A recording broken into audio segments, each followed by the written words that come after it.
Assalamualaikum warahmatullahi wabarakatuh. Kawan pajak, bagaimana kabarnya hari ini? Semoga kita semua dalam keadaan sehat selalu. Baik, perkenalkan nama saya Nur Jihad Hasal, penyuluh pajak dari KPP Pratama Makassar Selatan. Kawan pajak, hari ini adalah podcast pertama dari KPP Pratama Makassar Selatan, atau yang biasa kami singkat dengan PodMax, Podcast Maxel. Baik, untuk PodMax hari ini kita akan membahas mengenai PPS atau Program Pengungkapan Sukarela. Mungkin dari kawan pajak sudah pernah mendengar istilah PPS ini atau Program Pengungkapan Sukarela, atau mungkin ada kawan pajak yang ingin mengikuti kegiatan Program Pengungkapan Sukarela ini, maka hari ini kita akan membahas mengenai PPS tersebut. Nah, di podcast kali ini kita akan menghadirkan narasumber kita. Ada dua narasumbernya yang berasal dari tim penyuluh KPP Pratama Makassar Selatan, yaitu Kak Ambo Aman dan Kak Victor Tristiardo. Halo Kak Juju. Hai Kak, apa kabar? Baik. Kak Juju, apa kabar? Alhamdulillah sehat. Alhamdulillah ya. Baik Kak, mungkin kawan pajak kita langsung saja ya ke diskusi atau podcast kita hari ini. Yang akan dibahas hari ini yaitu mengenai PPS. Nah, sebagaimana kita ketahui PPS ini kayak seperti istilah baru begitu Kak ya. Iya. Nah, di masyarakat itu beredar kalau PPS ini tuh seperti teks amnesti jilid 2. Iya. Bener enggak sih Kak seperti itu? Oh iya, terima kasih Kak Juju. Jadi kawan pajak sekalian, bahwa banyak yang beranggapan bahwa PPS ini adalah teks amnesti jilid 2, namun sangat berbeda ya. Karena PPS ini juga aturan yang bagian dari HPP. Jadi mengapa sih ada lagi program PPS seperti itu? Jadi salah satu latar belakangnya itu adalah yang pertama, masih banyak wajib pajak yang ikut TA tapi tidak melaporkan seluruh hartanya. Kemudian yang kedua, untuk yang tahun pajak 2016 dan 2020 itu masih banyak wajib pajak yang tidak melaporkan penghasilannya seperti itu. Jadi PPS ini program pengungkapan sukarela. Jadi apa yang diungkap? Yang diungkap itu adalah harta yang belum dilaporkan di SPT tahunan seperti itu. Jadi ini dilakukan secara sukarela oleh wajib pajak sendiri. Nanti dengan misalkan harta yang belum pernah diungkap itu, nanti ada dua kebijakan ya. Itu akan diungkapkan di sini dan membayar sejumlah PPh seperti itu. Oh, baik seperti itu ya. Kira-kira Kak Victor ya? Iya, Kak Victor, kira-kira DJP atau Direktorat Jenderal Pajak tahu tidak kalau misalnya wajib pajak ada yang belum melaporkan nih hartanya? Ya pastinya kan DJP sekarang sudah punya keterbukaan data itu Kak ya. Seperti itu ya. Keterbukaan data. Jadi ya tidak menutup kemungkinan DJP itu pasti tahu data-data wajib pajak. Jadi ya kini kesempatan wajib pajak untuk mengungkapkan hartanya secara sukarela sebelum ditemukan oleh DJP. Seperti itu Iya. ya. Berarti ini semacam kesempatan yang diberikan oleh DJP kepada wajib pajak untuk mengungkapkan sendiri harta atau penghasilannya yang belum dilaporkan ya, seperti itu Kak ya. Iya, benar. Baik.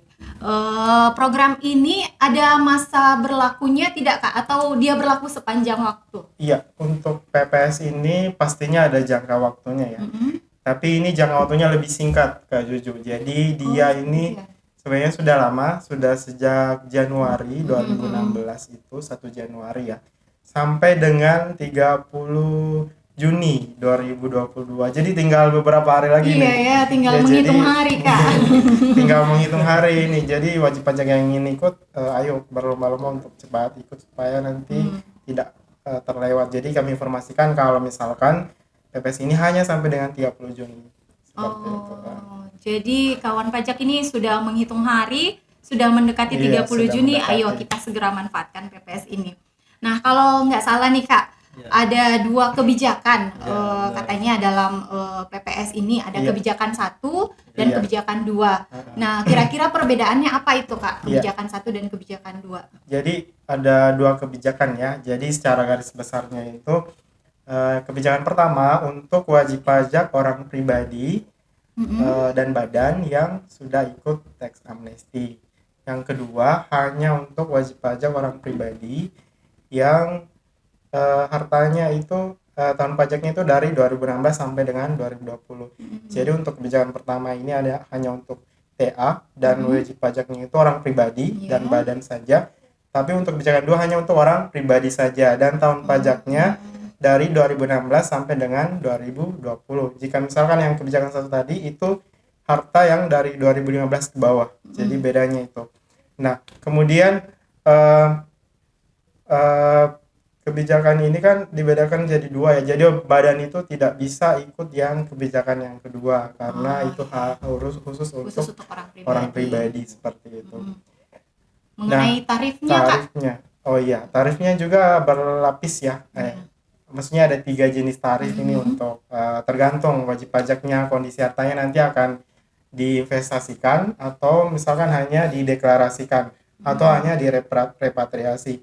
Jadi untuk yang ikut TA tadi, kebijakan pertama itu 11% untuk yang deklarasi luar negeri saja.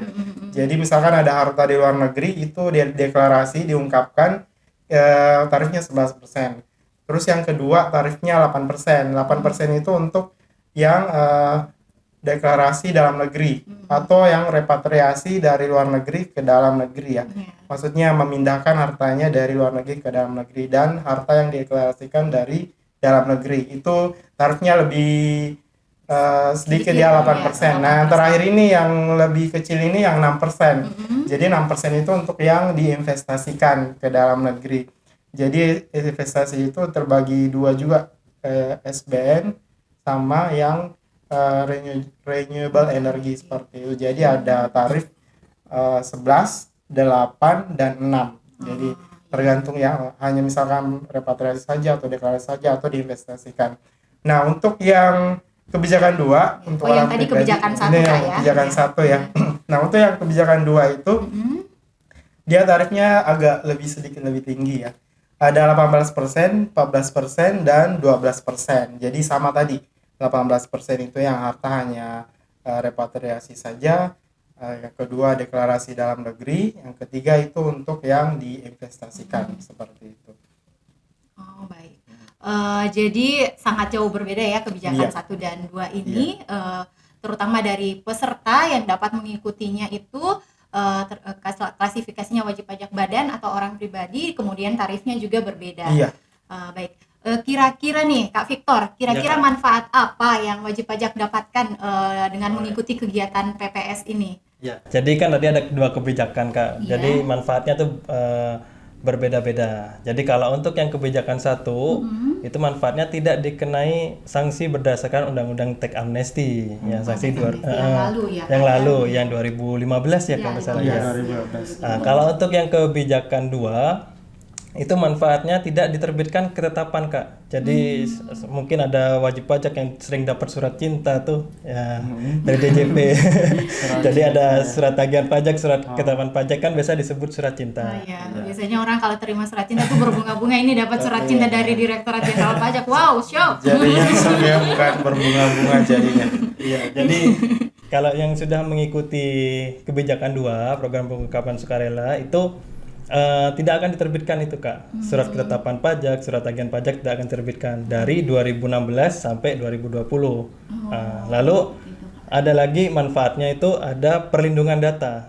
Jadi harta yang sudah diikutkan program pengungkapan sukarela ini tidak akan dilakukan penyidikan dan dijamin datanya oleh Kementerian Keuangan. Seperti itu Kak ya.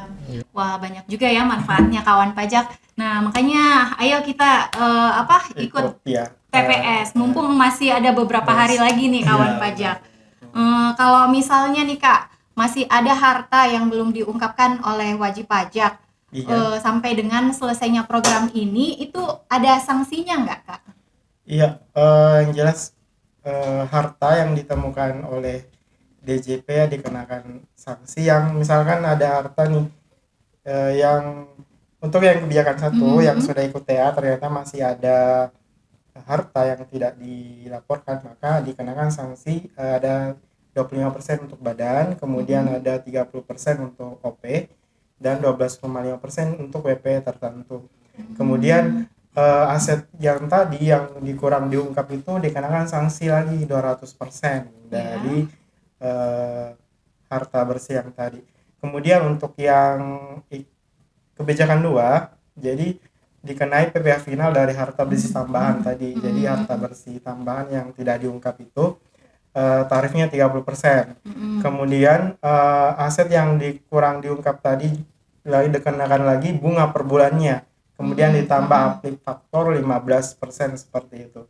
Jadi kalau tidak diungkap itu pasti sanksinya banyak ya, selain dikenakan persenan tadi, kemudian ada kenaikan lagi 200% atau dikenakan bunga tadi seperti itu. Jadi mending diungkap saja seperti itu. Nanti kalau ditemukan bisa jadi berkali-kali lipat ya dari harta bersihnya itu dikenakan lagi sanksi dan tindakan denda seperti itu. Wah, seram juga ya sanksinya kawan pajak. Ya makanya yuk kawan pajak kita ungkapkan semuanya, laporkan semuanya supaya kita tidak terkena sanksi. Nah mungkin ini yang paling penting nih Kak buat untuk ikut PPS ini cara lapornya itu seperti apa Kak? Cara pelaporannya? Untuk cara lapornya biasanya wajib pajak itu terbiasa dengan namanya DJP online Kak. Ya, DJP online biasa lapor SP tahunan, buat billing dan lain-lain. Jadi pelaporan PPS ini itu dilakukan di tempat yang sama yaitu DJP online.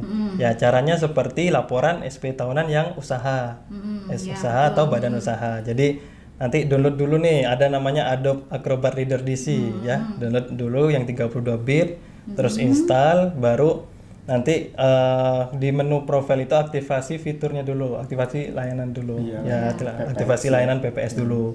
Jadi nanti biar muncul tuh menu PPS-nya, karena kalau pertama tuh tidak muncul Kak. Harus aktivasi fitur dulu, aktivasi fitur layanan. Nanti di situ bisa download PDF-nya. Nah setelah download PDF-nya nanti ya kan sudah ada Adobe Acrobat Reader-nya nih. Nah, nanti tinggal dibuka aja PDF-nya, nanti tinggal isi aja lampirannya. Ya. Jadi kan ada lampiran harta, lampiran utang. Nanti ada bagian induk juga. Nanti setelah setelah disimpan, disubmit, nah itu nanti ke bagian DJP online lagi. Jadi balik lagi ke DJP online. Iya, balik lagi DJP online buat billing, bayar dan lain-lain dan pengiriman juga di sana. Seperti itu ya Kak. Iya, jadi ini menggunakan internet melalui DJP online ya, betul sekali. Kan zaman sekarang ini kuota sudah seperti makanan wajib ya. Jadi bisa di mana saja, kapan saja, kapan saja ya. SPPH-nya. Baik. Nah kalau misalnya nih kawan pajak sudah terbit surat keterangan nanti keluarannya, surat keterangannya atau SK-nya sudah terbit. Terus misalnya masih ada yang ingin dibetulkan, ada yang salah misalnya, atau ada yang mau ditambahkan lagi, itu masih bisa tidak Kak? Iya masih bisa. Jadi jangan khawatir ya kalau misalkan sudah melakukan penyampaian SPPH ini ternyata ada salah hitung misalkan, atau masih ada harta yang ingin diungkapkan, lupa misalkan masukkan, itu masih bisa dibetulkan. Atau misalkan salah tarif, misalkan mau diinvestasikan tapi tidak jadi diinvestasikan, itu masih bisa dibetulkan SPPH kedua, ketiga dan seterusnya. Tapi jika misalkan nanti SPPH keduanya atau yang ketiganya itu ada kurang bayar, itu harus dilunasi dulu kekurangannya. Terus jika misalkan nanti kan ada juga pembatalan nih SK-nya. Jadi selain ada pembatalan, ada juga pembatalan Kak Juju. Jadi tapi yang pembatalan ini ketika sudah dibatalkan satu kali sudah tidak bisa ikut lagi. Jadi seperti kayak mencabut gitu pencabutan SPPH-nya. Nah kalau misalnya WP-nya itu sudah cabut SPPH-nya, ada konsekuensi yang WP-nya terima tidak Kak? Ya, konsekuensi pencabutannya. Iya. Ini dianggap tidak ikut. Jadi ada beberapa konsekuensi di situ. Salah satunya itu adalah dia tidak bisa ikut lagi. Iya, tidak bisa ikut lagi program pengungkapan sukarela. Dan kalau misalnya ada gugatan atau banding itu ditindaklanjuti lagi. Dilanjut lagi ya prosesnya. Baik. Tadi kan sempat disinggung masalah tarifnya ini. Nah, untuk cara menghitung pajaknya itu seperti apa tarifnya dikali apa untuk perhitungan jumlah PPS yang Iya. akan dibayarkan ini. Iya. Jadi secara sederhananya itu adalah harta bersih ya yang kita cari di sini. Jadi harta bersih itu adalah nilai harta dikurangi dengan utangnya. Jadi itulah yang dianggap harta bersih. Tapi untuk kebijakan satu, utang yang bisa dikurangkan ini hanya 50% untuk orang pribadi. Kalau untuk badan hanya 75%. Jadi nggak semua misalkan hartanya 1 miliar, utangnya 900 juta misalkan, nggak bisa. ya. Harus Maksimal ada 500 juta yang berarti Kak ya, 50% untuk orang 50%. pribadi, 75% untuk orang badan. Oh, Tapi untuk seperti yang itu, Kak, ya. kebijakan dua yang orang pribadi tadi itu dia harta kemudian dikurangi dengan pokok utangnya. Jadi Pokoknya. tidak ada batasan 50% atau Oh, jadi 75%. full Jadi pokok iya, utangnya tidak. Kak ya. Full pokok Oh. utangnya saja. Jadi mudah saja ya, misalkan ada harta nih, ada nggak utang terkait itu? Kalau tidak ada berarti itu sudah dianggap sebagai harta bersihnya. Baik, Seperti baik. itu. Tadi kan disebutkan perhitungan PPh-nya itu tarif dikali nilai bersih. Iya. Nah, pedoman untuk nilai bersihnya itu Masing jenis diambil dari mana? Nilai berdasarkan bersih jenis hartanya hartanya itu ya. ya, Nah, iya. Seperti itu Kak. Bagaimana cara menentukan nilai bersih hartanya itu? Iya. Si Victor mungkin mau jawab. Iya, boleh, Misalkan Kak Victor, coba. bentuk kas apakah itu sudah nilai harta bersih, dan misalkan untuk tanah Nah, Oh, iya. nilai tanah itu apanya misalnya yang di tanah ya, ya. pedoman nilai NJOP harta bersihnya itu Kak. apa? Ya, kalau nilai tanah itu kalau misal kita tidak tahu nih hartanya nilai harga perolehannya berapa nih. Ya berarti itu kalau nilai tanah itu mengikuti nilai wajar Kak. Nilai wajar akhir tahun 2020 ya keamannya. Iya. Nah, jadi kalau untuk nilai tanah mengikuti di nilai wajar itu. Kalau kita tidak tahu. Sama kayak misal kurs mata uang itu bisa mengikuti nilai wajar tahun 2020. 2020 atau misalkan yang tahun terakhir ya untuk yang Kebijakan satu ya. Jadi untuk kas misalkan berarti nilai kasnya. Tapi kalau misalkan selain kas itu bisa harga perolehannya. Itu untuk pedoman nilai hartanya ya. Oh, iya. Mungkin karena penghitungan pajak ini kita sistemnya self assessment atau wajib pajak menghitung sendiri. Jadi untuk kebijakan 2, khusus kebijakan 2 tadi ya, Kak, jika nilainya tidak diketahui maka bisa menggunakan penghitungan wajib pajak sendiri. Seperti itu Kak ya. Selanjutnya nih tadi kan dibahas mengenai SPPH atau surat pemberitahuan pengungkapan harta. Nah, SPPH ini apa saja kelengkapannya Kak? Mungkin Kak Aman Iya, ya. SPPH itu yang pertama yang pasti daftar utang ya. Daftar utang. Daftar harta dulu. Kemudian yang kedua itu daftar harta. Kemudian ada yang pasti ada NTPN-nya atau misalkan bukti bayarnya.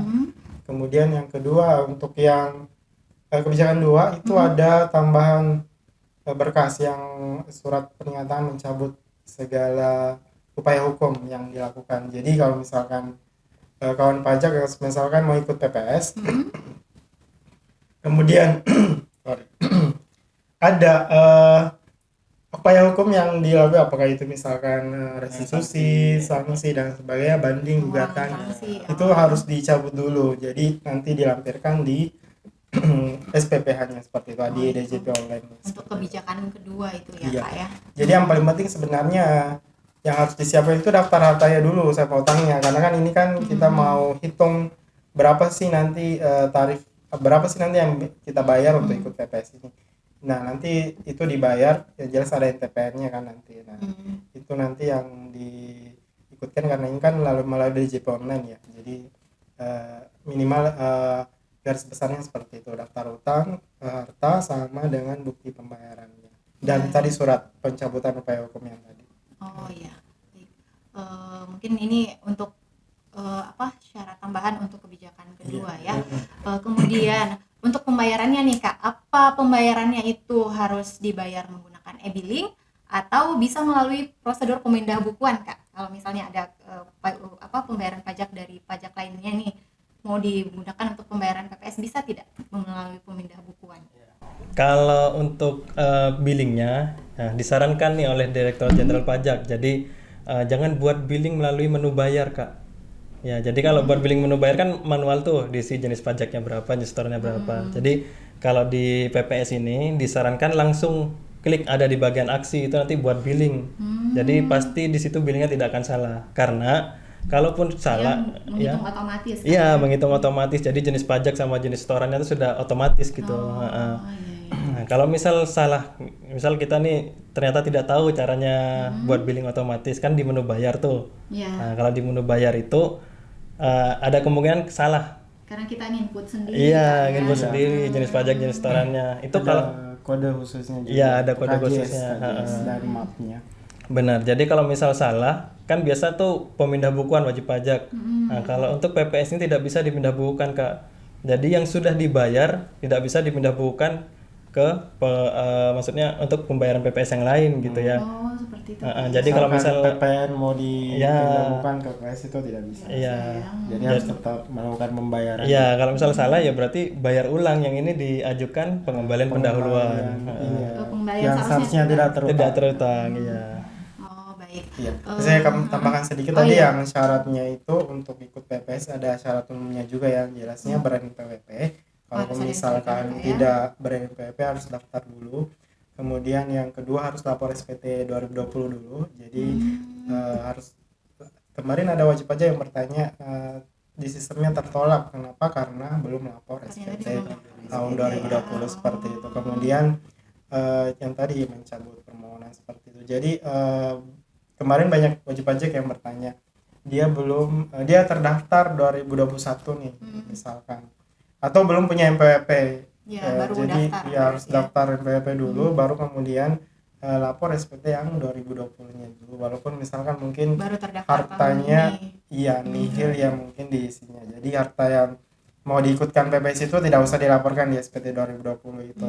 Jadi SPT 2020 itu isinya hanya harta yang berasal dari tahun sebelumnya ditambah dengan yang didapatkan di 2020. Jadi yang mau diikutkan PPS tidak usah diikut di SPT 2020 seperti itu. Seperti itu, Kak, ya. Baik. Jadi tadi kan disebutkan kode pembayarannya itu berbeda, Kak, ya. Kebijakan 1 dengan kebijakan 2 ada kode jenis pajak sendirinya. Nah, misalnya nih wajib pajak salah melaporkan data hartanya, ada yang mau dibuat pembetulannya. Nah, ketentuan untuk pembetulannya itu seperti apa, Kak? Iya, bisa saja. Jadi nanti wajib pajak kembali mengisi ya. Tapi nanti pemberitahuannya itu yang kedua nih, yang kedua. Jadi bisa jadi pembetulannya yang pertama karena kesalahan tulis, kesalahan hitung, atau misalkan kesalahan tarif. Itu bisa dibetulkan. Jadi itu bisa SPP yang kedua yang seperti yang kita bahas tadi, SPP yang kedua, ketiga, keempat itu bisa jadi bisa tetap dibetulkan.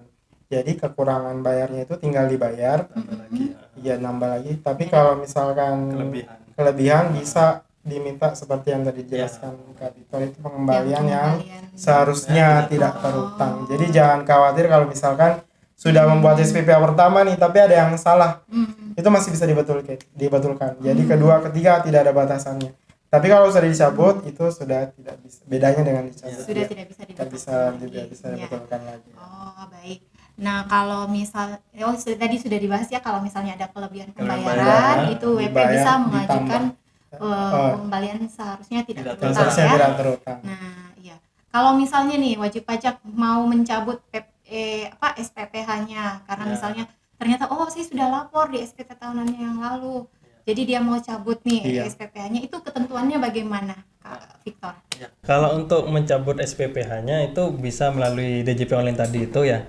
Iya. Jadi ada menunya juga di situ pencabutan ya. Jadi di situ tinggal dimasukkan aja SKED-nya nomor berapa, SPPH nomor berapa, nanti tinggal dicabut aja. Nah, nanti akan mendapatkan surat keterangan pencabutan SPPH. Ya, dan kalau sudah punya surat keterangan pencabutan SPPH itu ya berarti sudah resikonya yang tadi itu ya Kak, seperti yang dijelaskan. Dianggap tidak ikut ya. Kalau misalkan dia sudah menyampaikan SKED-nya itu batal demi hukum. Dan misalkan WP, saya sudah bayar nih tapi saja dibatal, itu bisa tadi diminta ya. Jadi nggak ada yang dirugikan di sini. Jadi Tapi WP yang rugi misalkan kalau nggak ikut tapi ternyata nanti ditemukan hartanya, Dapat dia surat bisa cinta dapat lagi ya. surat cinta lagi. Oh, Berikut seperti dengan itu ya, Kak, sanksi-sanksinya ya. seperti itu. Baik, nah kalau sudah lapor SPPH, terbit SKED, kemudian kalau SPPH-nya dicabut, berarti SKED-nya juga batal ya, Kak, Ya ya? batal demi hukum. Oh, seperti itu ya, Kak. Baik, luar biasa sekali perbincangan kita pada hari ini, kawan pajak. Ternyata setelah berdiskusi panjang lebar dengan narasumber kita, banyak sekali info yang kita dapatkan terkait PPS ini atau program pengungkapan sukarela. Nah, jangan lupa kawan pajak ya, PPS ini berakhir sampai dengan 30 Juni tahun 2022 saja. Itu artinya beberapa hari lagi ya kawan pajak akan berakhir. Nah, mari kita manfaatkan PPS ini dengan segera sebelum PPS ini berakhir di tanggal 30 Juni nanti. Baik, terima kasih banyak untuk narasumber Terima kasih, yang Kak telah Juju. menyampaikan Kak Juju. materi pada podcast kali Ya. ini. Dan terima kasih juga kepada kawan pajak yang telah menyaksikan podcast kita pada hari ini. Nah, selanjutnya sebelum podcast ini kami tutup, saya ingin mengingatkan kepada teman-teman kawan pajak untuk terus mengikuti podcast KPP Pratama Makassar Selatan dan selalu menjalankan protokol kesehatan 5M. Baik, jangan lupa untuk like, komen, dan subscribe. Atau kawan pajak juga bisa komen di bawah ini, bisa menyarankan kepada kami tema-tema perpajakan apa saja yang akan dibahas, yang nanti akan kami bahas selanjutnya. Teman-teman dari kawan pajak bisa request melalui komen di bawah ini. Baik, mungkin demikian ya dari kita di podcast Maxel pada hari ini. Kami bertiga, saya Nur Jihat Hasal dan kedua narasumber kami, Kak Victor Tristiardo dan Kak Ambo Aman. Kami pamit undur diri. Assalamualaikum warahmatullahi wabarakatuh. Sampai jumpa.